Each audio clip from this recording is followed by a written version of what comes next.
Hey, my name is Brian. Welcome to the beginner guitar lesson course at worshiptutorials.com. Today we're going to learn what I consider to be the four major chords that you use in the key of E.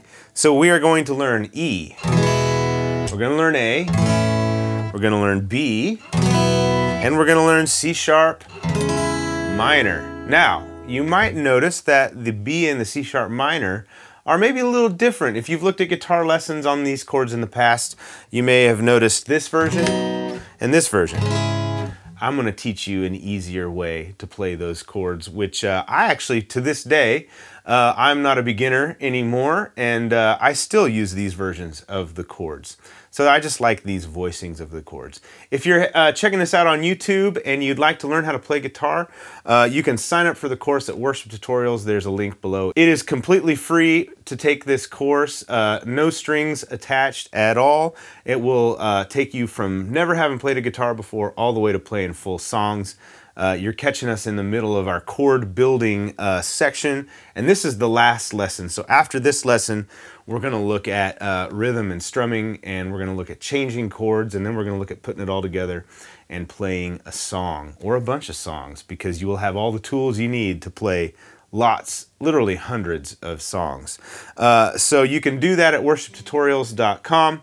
If you're on YouTube, please do subscribe to us so you'll get notified when the next lessons come out in the course and all the other content that we're putting out at Worship Tutorials. So let's learn these chords. We've already learned A and E. So those two chords I'm just going to focus on briefly, and then we'll move on to B and C sharp minor. So to play the E chord, take your second finger, place it on the second fret of the A string. Your third finger goes on the second fret of the D string, and your first finger goes on the first fret of the G string. You let the low E ring open. It is our root note of the chord, and it sounds like this. All right, so that is E major. The next chord is A. Now, the way we have learned to play this chord is to take your second finger, place it on the second fret of the D string, take your third finger, place it on the second fret of the G string, and then kind of squish your first finger in between them on the second fret of the D string, and mute the low E, and it sounds like this. Now, one variation that I like to play in the key of E is to take your third finger, put it on the second fret of the D string, kind of where our second finger was before, but now we put our third finger there, and our fourth finger on the second fret of the G string. Again, mute the low E and play it, and it sounds like this.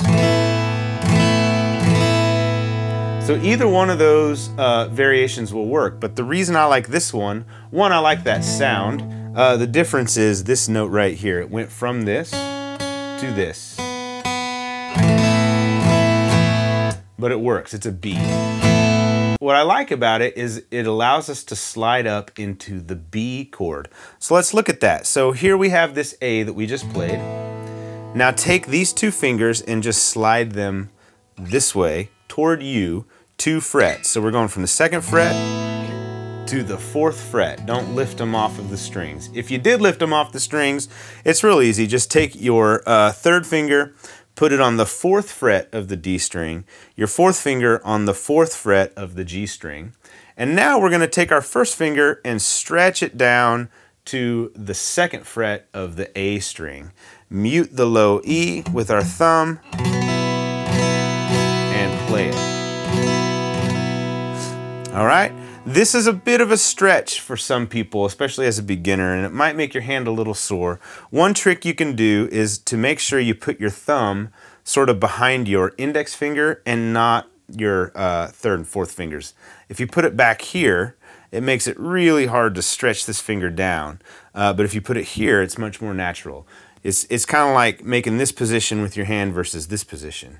This one's hard, and it stretches like right in here. It kind of stretches and doesn't feel very good. This feels much more natural, okay? So that's all that we are doing.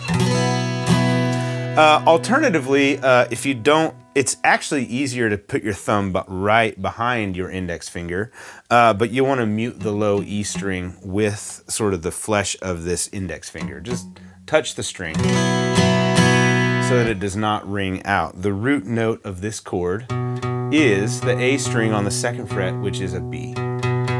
Okay, now C sharp minor might be the hardest chord that we're going to learn in this chord building series. To play it though, if you're already playing the B string, you can slide everything up 2 frets. So again, don't move them, but slide it up 2 frets. So now our 1st finger is on the 4th fret of the A string. Our 3rd finger is on the 6th fret of the D string. Our 4th finger is on the 6th fret of the G string. There it is. And then our 2nd finger is going to be on the 5th fret of the B string. So you mute the low E, and I always kind of mute it with this finger right here, just kind of push it up against. So it goes 4, 6, 6, 5, open. And that 5, the 5 on the B string is an E, so it's going to be the same tone as that high E string. And when you ring it out, it sounds like this. This note right here is sort of your root note. It is a C sharp. You can also play this as a bar chord, but we're not going to do that for today. We just want to play it this way, which is a little bit easier. Okay, so that is your C sharp minor chord.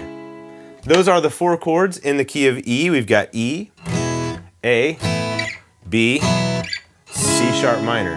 And I like to play them this way because you saw what I could just do there. You play the E, and then you play the A, and these 2 fingers are just going to slide. A, B, C sharp minor. I'll slow that down. A, up 2 frets, B, up 2 frets, C sharp minor. I like that, and it sounds kind of cool when you slide around, and then you can actually go up here and play a B, or sorry, play an E.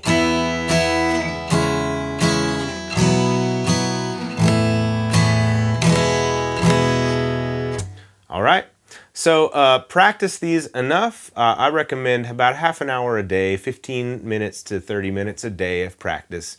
Get to where you can form these chords and play them, memorize these chords as quickly as you can, and work on making sure that your fingers are only touching the strings that they're supposed to be, so it rings out clear like this.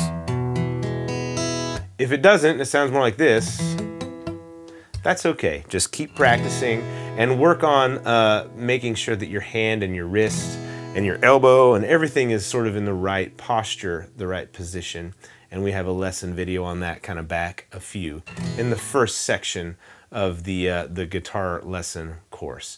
Thank you so much for watching. Good luck learning these chords. I will see you in the next section where we're going to start talking about rhythm and strumming. See you then.